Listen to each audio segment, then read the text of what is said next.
परमात्मने नमः। यथार्थ गीता श्रीमद् भगवत गीता अथ चतुर्दशोऽध्यायः। पिछले अनेक अध्यायों में योगेश्वर श्री कृष्ण ने ज्ञान का स्वरूप स्पष्ट किया। अध्याय 4 के 19वें श्लोक में उन्होंने बताया कि जिस पुरुष द्वारा संपूर्णता से आरंभ किया हुआ नियत कर्म का आचरण क्रमशः उत्थान होते होते इतना सूक्ष्म हो गया कि कामना और संकल्प का सर्वथा शमन हो गया, उस समय जिसे वो जानना चाहता है उसकी प्रत्यक्ष अनुभूति हो जाती है। उसी अनुभूति का नाम ज्ञान है। 13वें अध्याय में ज्ञान को परिभाषित किया। अध्यात्म ज्ञान नितत्वम तत्व ज्ञानार्थ दर्शनम। आत्मज्ञान में एक रस स्थिति और तत्व के अर्थ स्वरूप परमात्मा का प्रत्यक्ष दर्शन ज्ञान है। क्षेत्र क्षेत्रज्ञ के भेद को विदित कर लेने के पश्चात ही ज्ञान है। ज्ञान का अर्थ शास्त्रार्थ नहीं, शास्त्रों को याद कर लेना ही ज्ञान नहीं है। अभ्यास की वो अवस्था ज्ञान है जहां वो तत्व विदित होता है। परमात्मा के साक्षात्कार के साथ मिलने वाली अनुभूति का नाम ज्ञान है। इसके विपरीत सब कुछ अज्ञान है। इस प्रकार सब कुछ बता लेने पर भी प्रस्तुत अध्याय 14 में योगेश्वर श्री कृष्ण कहते हैं कि अर्जुन, उन ज्ञानों में भी परम उत्तम ज्ञान को मैं फिर भी तेरे लिए कहूंगा। योगेश्वर उसी की पुनरावृत्ति करने जा रहे हैं, क्योंकि शास्त्र सुचिंतित पुनि पुनि देखिए। भली प्रकार चिंतन किया हुआ शास्त्र भी बार बार देखना चाहिए। इतना ही नहीं, ज्यों ज्यों आप साधन पथ पर अग्रसर होंगे, ज्यों ज्यों उस इष्ट में प्रवेश पाते जाएंगे, त्यों त्यों ब्रह्म से नवीन नवीन अनुभूति मिलेगी। ये जानकारी सद्गुरु महापुरुष ही देते हैं। इसलिए श्री कृष्ण कहते हैं, मैं फिर भी कहूंगा। श्री भगवान उवाच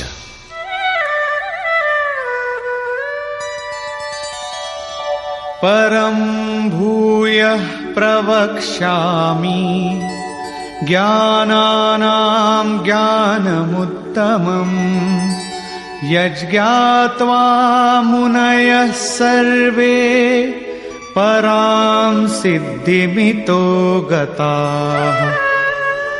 अर्जुन, ज्ञानों में भी अति उत्तम ज्ञान परम ज्ञान को मैं फिर भी तेरे लिए कहूंगा, जिसे पीछे कह चुके हैं, जिसे जानकर सब मुनिजन इस संसार से मुक्त होकर परम सिद्धि को प्राप्त होते हैं, जिसके बाद कुछ भी पाना शेष नहीं रहता। इदं ज्ञानमुपाश्रित्य मम साधर्म्यमागताः सर्गेऽपि नोपजायन्ते प्रलये न व्यथन्ति च। इस ज्ञान को उपाश्रित्य, इस ज्ञान का नजदीक से आश्रय लेकर क्रिया से चलकर पास पहुंचकर मेरे स्वरूप को प्राप्त हुए लोग सृष्टि के आदि में पुनः जन्म नहीं लेते और प्रलय काल में अर्थात शरीरांत होते समय व्याकुल नहीं होते, क्योंकि महापुरुष के शरीर का अंत तो उसी दिन हो जाता है जब वो स्वरूप को प्राप्त होता है। उसके बाद उनका शरीर रहने का एक मकान मात्र रह जाता है। पुनर्जन्म का स्थान कहां है जहां लोग जन्म लेते हैं? इस पर श्री कृष्ण कहते हैं,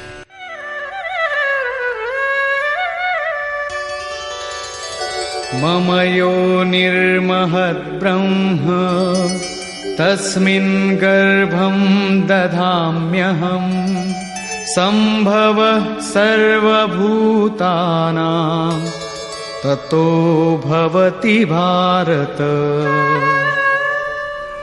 हे अर्जुन, मेरी महद ब्रह्म अर्थात अष्टधा मूल प्रकृति संपूर्ण भूतों की योनि है और उसमें मैं चेतन रूपी बीज को स्थापित करता हूं।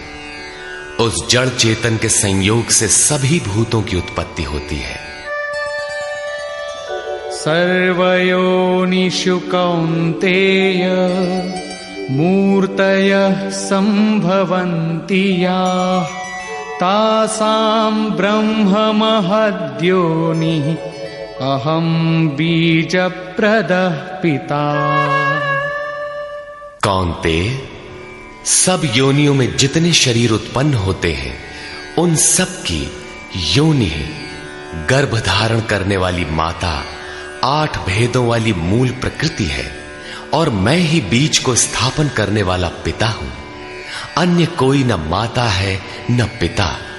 जब तक जड़ चेतन का संयोग रहेगा जन्म होते रहेंगे, निमित्त तो कोई न कोई बनता ही रहेगा। चेतन आत्मा जड़ प्रकृति में क्यों बंध जाती है? इस पर कहते हैं सत्वं रजस्तम इति गुणाः प्रकृति संभवाः निबध्नन्ति महाबाहो देहे देहिनमव्ययम्। महाबाहु अर्जुन, सत्वगुण, रजोगुण और तमोगुण प्रकृति से उत्पन्न हुए तीनों गुण ही इस अविनाशी जीवात्मा को शरीर में बांधते हैं। किस प्रकार? तत्र सत्वं निर्मलत्वात् प्रकाशकमनामयम् सुखसंगेन बध्नाति ज्ञानसंगेन चानघ। निष्पाप अर्जुन, उन तीनों गुणों में प्रकाश करने वाला निर्विकार सत्व गुण तो निर्मलत्वात्, निर्मल होने के कारण सुख और ज्ञान की आसक्ति से आत्मा को शरीर में बांधता है। सत्व गुण भी बंधन ही है। अंतर इतना ही है कि सुख एकमात्र परमात्मा में है और ज्ञान साक्षात्कार का नाम है। सत्व गुणी तब तक बंधा है जब तक परमात्मा का साक्षात्कार नहीं हो जाता। रजो रागात्मकं विद्धि तृष्णा संगसमुद्भवम् तन्निबध्नाति कौन्तेय कर्म संगेन देहिनम्। हे अर्जुन, राग का जीता जागता स्वरूप रजोगुण है। इसे तू कर्म संगेन, कामना और आसक्ति से उत्पन्न हुआ जान। वो जीवात्मा को कर्म और उसके फल की आसक्ति में बांधता है। वो कर्म में प्रवृत्ति देता है। तमस्त्वं ज्ञानजं विद्धि मोहनं सर्वदेहिनां प्रमादालस्य निद्राभिः तन्निबध्नाति भारत। अर्जुन, समस्त देहधारियों को मोहने वाले तमोगुण को तू अज्ञान से उत्पन्न हुआ जान। वो इस आत्मा को प्रमाद अर्थात व्यर्थ की चेष्टा, आलस्य की कल करेंगे और निद्रा द्वारा बांधता है। निद्रा का अर्थ यह नहीं कि तमोगुणी अधिक सोता है, शरीर सोता हो, ऐसी बात नहीं। या निशा सर्वभूतानाम तस्याम जागर्ति संयमी। जगत ही रात्रि है। तमोगुणी व्यक्ति इस जगत रूपी निशा में रात दिन व्यस्त रहता है, प्रकाश स्वरूप की ओर अचेत रहता है। यही तमोगुणी निद्रा है। जो इसमें फंसा है सोता है। अब तीनों गुणों के बंधन का सामूहिक स्वरूप बताते हैं। सत्वं सुखे संजयति रजः कर्मणि भारत ज्ञानमावृत्य तु तमः प्रमादे संजयत्युत। अर्जुन, सत्वगुण सुख में लगाता है, शाश्वत परम सुख की धारा में लगाता है। रजोगुण कर्म में प्रवृत्त करता है और तमोगुण ज्ञान को आच्छादित करके प्रमाद में अर्थात अंतःकरण की व्यर्थ चेष्टाओं में लगाता है। जब गुण एक ही स्थान पर एक ही हृदय में हैं, तो अलग अलग कैसे विभक्त हो जाते हैं? इस पर योगेश्वर श्री कृष्ण बताते हैं,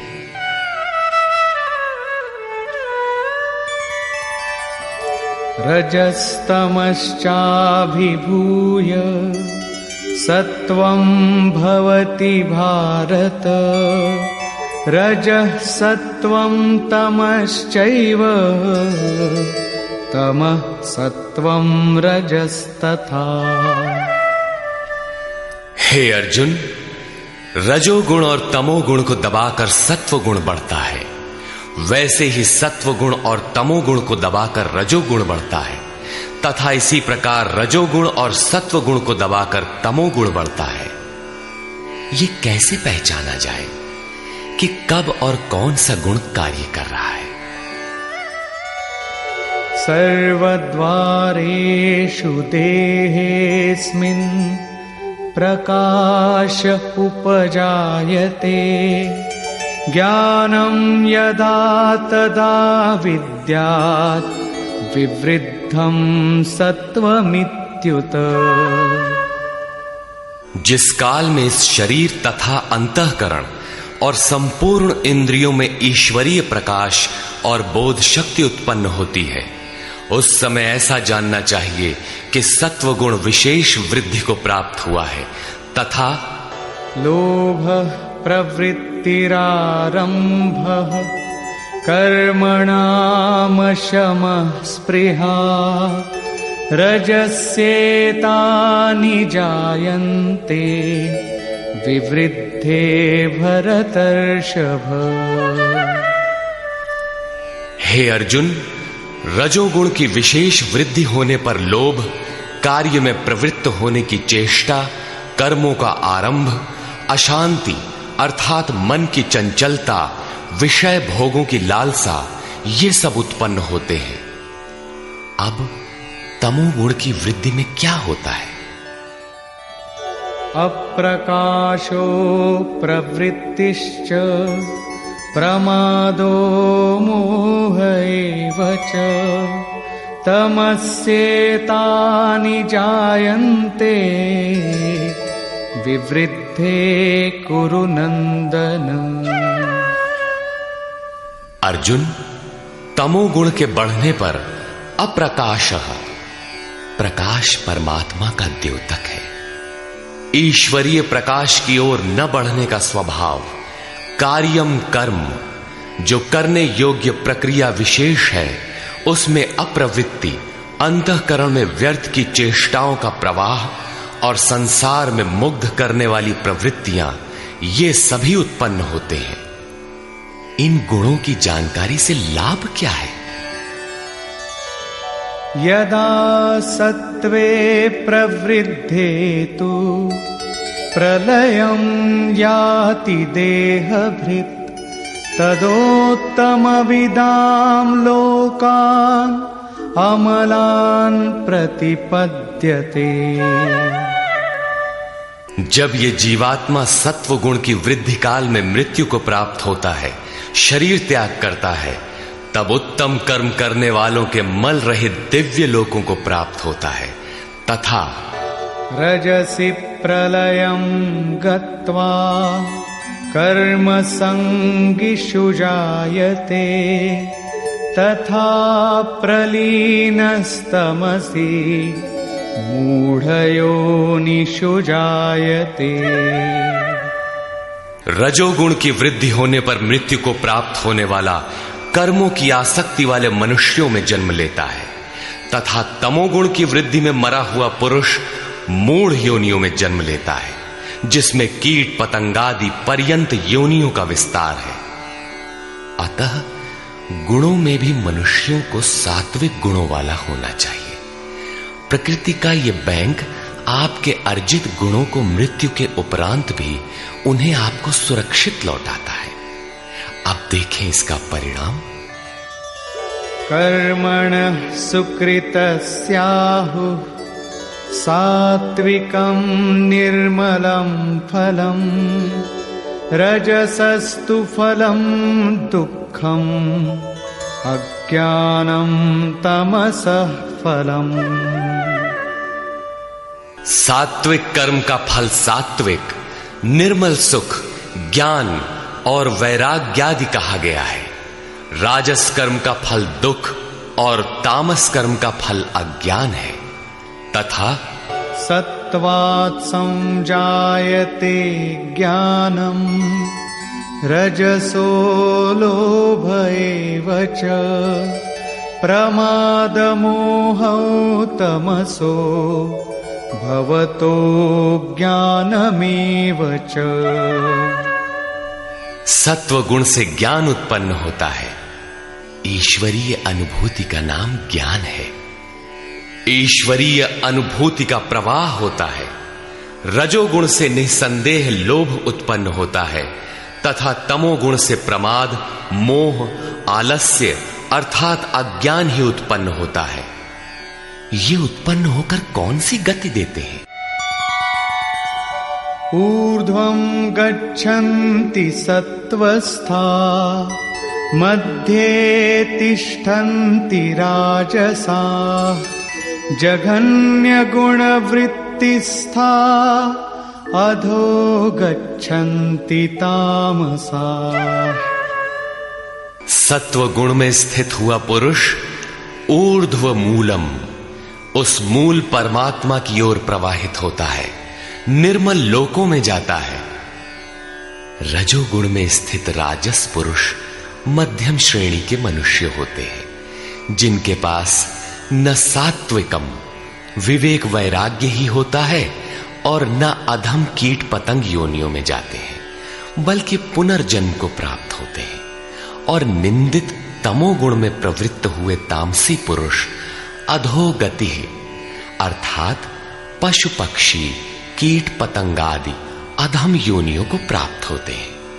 इस प्रकार तीनों गुण किसी न किसी रूप में योनि के ही कारण हैं। जो पुरुष गुणों को पार कर लेते हैं वे जन्म बंधन से छूट जाते हैं और मेरे स्वरूप को प्राप्त होते हैं। इस पर कहते हैं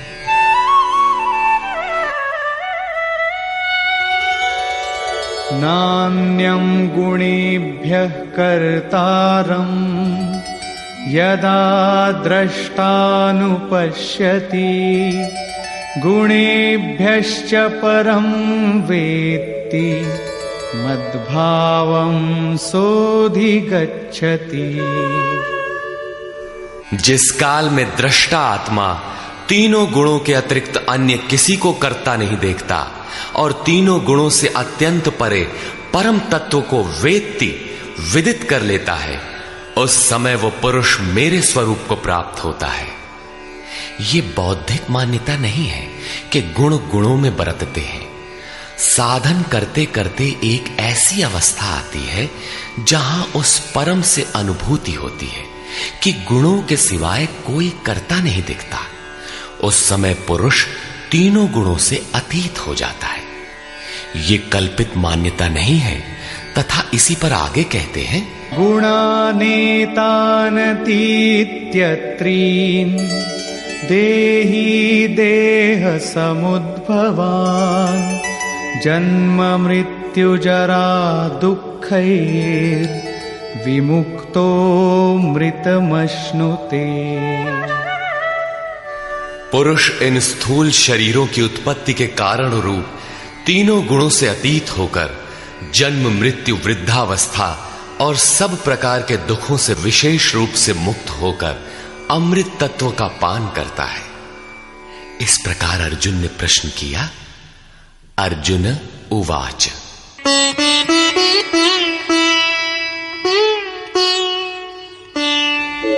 कैर्लिङ्गैः स्त्रीन् गुणानेता अतीतो भवति प्रभो किमाचारः कथं चैतान् स्त्रीन् गुणानतिवर्तते।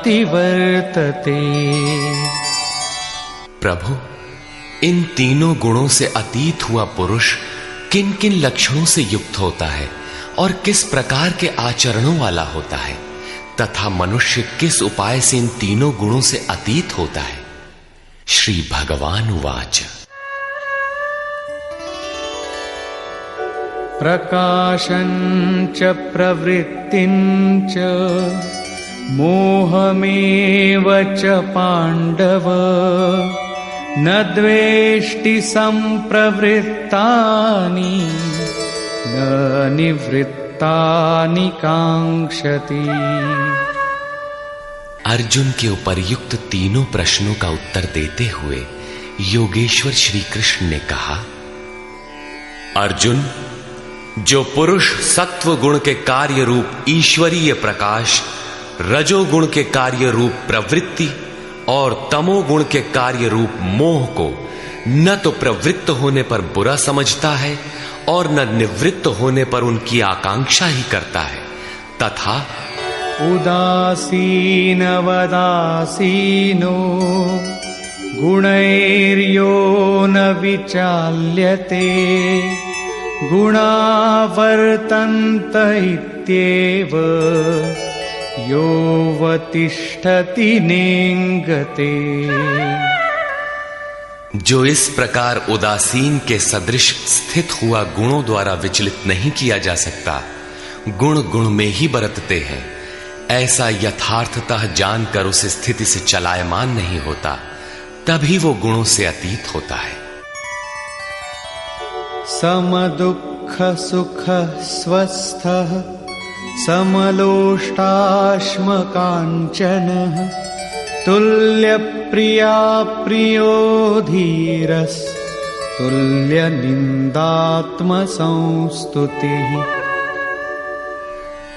जो निरंतर स्वयं में अर्थात आत्मभाव में स्थित है, सुख और दुख में सम है, मिट्टी पत्थर और स्वर्ण में भी समान भाव वाला है, धैर्यवान है, जो प्रिय और अप्रिय को बराबर समझता है, अपनी निंदा तथा स्तुति में भी समान भाव वाला है, और मानापमानयोस्तुल्यस् तुल्यो मित्रारिपक्षयो सर्वारंभ परित्यागी गुणातीतः स उच्यते।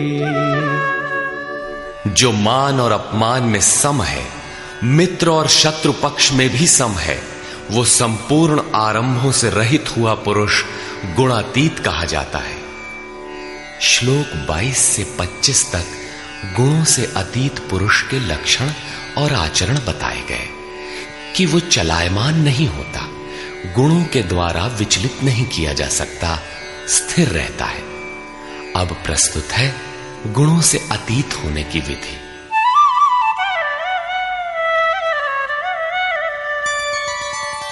मां च यो व्यभिचारेण भक्ति योगेन सेवते सगुणान् समतीत्यैतान् ब्रह्म भूयाय कल्पते। जो पुरुष अव्यभिचारिणी भक्ति द्वारा अर्थात इष्ट के अतिरिक्त अन्य सांसारिक स्मरणों से सर्वथा रहित होकर योग द्वारा अर्थात उसी नियत कर्म द्वारा मुझे निरंतर भजता है, वो इन तीनों गुणों का अच्छी प्रकार उल्लंघन करके पर ब्रह्म के साथ एक होने के योग्य होता है, जिसका नाम कल्प है। ब्रह्म के साथ एक ही भाव हो जाना ही वास्तविक कल्प है। अनन्य भाव से नियत कर्म का आचरण किए बिना कोई भी गुणों से अतीत नहीं होता। अंत में योगेश्वर निर्णय देते हैं,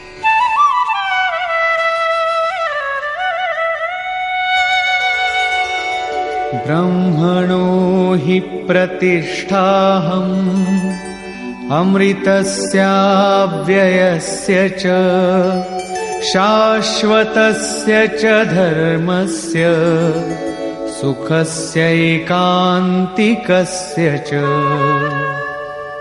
हे अर्जुन, उस अविनाशी ब्रह्म का जिसके साथ वो कल्प करता है, जिसमें वो गुणातीत एक ही भाव से प्रवेश करता है, अमृत का, शाश्वत धर्म का और उस अखंड एक रस आनंद का मैं ही आश्रय हूं, अर्थात परमात्म स्थित सद्गुरु ही इन सब का आश्रय है। श्री कृष्ण एक ही योगेश्वर थे। अब यदि आपको अव्यक्त अविनाशी ब्रह्म, शाश्वत धर्म, अखंड एक रस आनंद की आवश्यकता है तो किसी तत्व स्थित अव्यक्त स्थित महापुरुष की शरण लें। उनके द्वारा ही यह संभव है। निष्कर्ष। इस अध्याय के आरंभ में योगेश्वर श्री कृष्ण ने कहा कि अर्जुन, ज्ञानों में भी अति उत्तम परम ज्ञान को मैं फिर भी तेरे लिए कहूंगा, जिसे जानकर मुनिजन उपासना के द्वारा मेरे स्वरूप को प्राप्त होते हैं। फिर सृष्टि के आदि में वे जन्म नहीं लेते, किंतु शरीर का निधन तो होना ही है। उस समय वे व्यथित नहीं होते। वे वास्तव में शरीर तो उसी दिन त्याग देते हैं जिस दिन स्वरूप को प्राप्त होते हैं। प्राप्ति जीते जी होती है, किंतु शरीर का अंत होते समय भी वे व्यथित नहीं होते। प्रकृति से उत्पन्न हुए रज, सत्व और तम तीनों गुण ही इस जीवात्मा को शरीरों में बांधते हैं। दो गुणों को दबाकर तीसरा गुण बढ़ाया जा सकता है। गुण परिवर्तनशील है। प्रकृति जो अनादि है, नष्ट नहीं होती, बल्कि गुणों का प्रभाव टाला जा सकता है। गुण मन पर प्रभाव डालते हैं। जब सत्व गुण की वृद्धि रहती है तो ईश्वरीय प्रकाश और बोध शक्ति रहती है। रजोगुण रागात्मक है। उस समय कर्म का लोभ रहता है, आसक्ति रहती है, और अंतःकरण में तमोगुण कार्य रूप लेने पर आलस्य प्रमाद घेर लेता है। सत्व की वृद्धि में मृत्यु को प्राप्त पुरुष ऊपर के निर्मल लोकों में जन्म लेता है। रजोगुण की वृद्धि को प्राप्त हुआ मनुष्य मानव योनि में ही लौट कर आता है, और तमोगुण की वृद्धि काल में मनुष्य शरीर त्याग कर अधम अर्थात पशु, कीट, पतंग इत्यादि योनि को प्राप्त होता है। इसलिए मनुष्यों को क्रमशः उन्नत गुण सात्विक की ओर बढ़ना चाहिए। वस्तुतः तीनों गुण किसी न किसी योनि के ही कारण हैं। गुण ही आत्मा को शरीरों में बांधते हैं, इसलिए गुणों से अतीत होना चाहिए। वे जिससे मुक्त होते हैं उसका स्वरूप बताते हुए योगेश्वर ने कहा, अष्टधा मूल प्रकृति गर्भ को धारण करने वाली माता है और मैं ही बीज रूप पिता हूं। अन्य न कोई माता है न पिता। जब तक यह क्रम रहेगा तब तक चराचर जगत में निमित्त रूप से कोई न कोई माता पिता बनते रहेंगे, किंतु वस्तुतः प्रकृति ही माता है, मैं ही पिता हूं। अर्जुन ने 3 प्रश्न किए। गुणातीत पुरुष के क्या लक्षण हैं, क्या आचरण है, और किस उपाय से मनुष्य इन तीनों गुणों से अतीत होता है।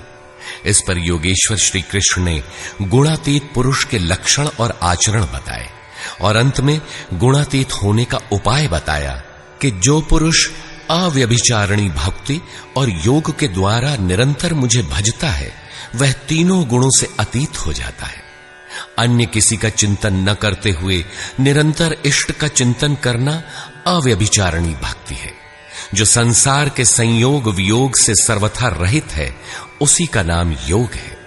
उसको कार्य रूप देने की प्रणाली का नाम कर्म है। यज्ञ जिससे संपन्न होता है वह हरकत कर्म है। अव्यभिचारिणी भक्ति द्वारा उस नियत कर्म के आचरण से ही पुरुष तीनों गुणों से अतीत होता है और अतीत होकर ब्रह्म के साथ एक ही भाव के लिए पूर्ण कल्प को प्राप्त करने के लिए योग्य होता है। गुण जिस मन पर प्रभाव डालते हैं उसके विलय होते ही ब्रह्म के साथ एक ही भाव हो जाता है। यही वास्तविक कल्प है। अतः बिना भजन किए कोई गुणों से अतीत नहीं होता। अंत में योगेश्वर श्री कृष्ण निर्णय देते हैं, वह गुणातीत पुरुष जिस ब्रह्म के साथ एक ही भाव में स्थित होता है उस ब्रह्म का, अमृत तत्व का, शाश्वत धर्म का और अखंड एक रस आनंद का मैं ही आश्रय हूं, अर्थात प्रधान करता हूं। अब तो श्री कृष्ण चले गए। अब वह आश्रय तो चला गया, तब तो बड़े संशय की बात है, वह आश्रय अब कहां मिलेगा। लेकिन नहीं, श्री कृष्ण ने अपना परिचय दिया है कि वे एक योगी थे, स्वरूपस्थ महापुरुष थे। शिष्यस्ते अहम शाधिमाम त्वाम प्रपन्नम। अर्जुन ने कहा, मैं आपका शिष्य हूं, आपकी शरण हूं, मुझे संभालिए। स्थान स्थान पर श्री कृष्ण ने अपना परिचय दिया, स्थित प्रज्ञ महापुरुष के लक्षण बताए और उनसे अपनी तुलना की। अतः स्पष्ट है कि श्री कृष्ण एक महात्मा योगी थे। अब यदि आपको अखंड एक रस आनंद, शाश्वत धर्म अथवा अमृत तत्व की आवश्यकता है तो इन सब की प्राप्ति के स्रोत एकमात्र सद्गुरु हैं। सीधे पुस्तक पढ़कर इसे कोई नहीं पा सकता। जब वही महापुरुष आत्मा से अभिन्न होकर रथी हो जाते हैं तो शनैः शनैः अनुरागी को संचालित करते हुए उसके स्वरूप तक, जिनमें वे स्वयं प्रतिष्ठित हैं, पहुंचा देते हैं। वही एकमात्र माध्यम है। इस प्रकार योगेश्वर श्री कृष्ण ने अपने को सबका आश्रय बताते हुए इस 14वें अध्याय का समापन किया, जिसमें गुणों का विस्तार से वर्णन है।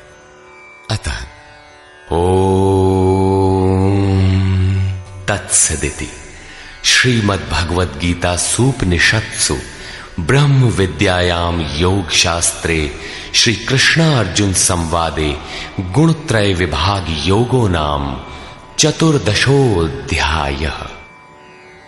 इस प्रकार स्वामी अड़गड़ानंद कृत श्रीमद् भगवद गीता के भाष्य यथार्थ गीता का 14वां अध्याय पूर्ण हुआ।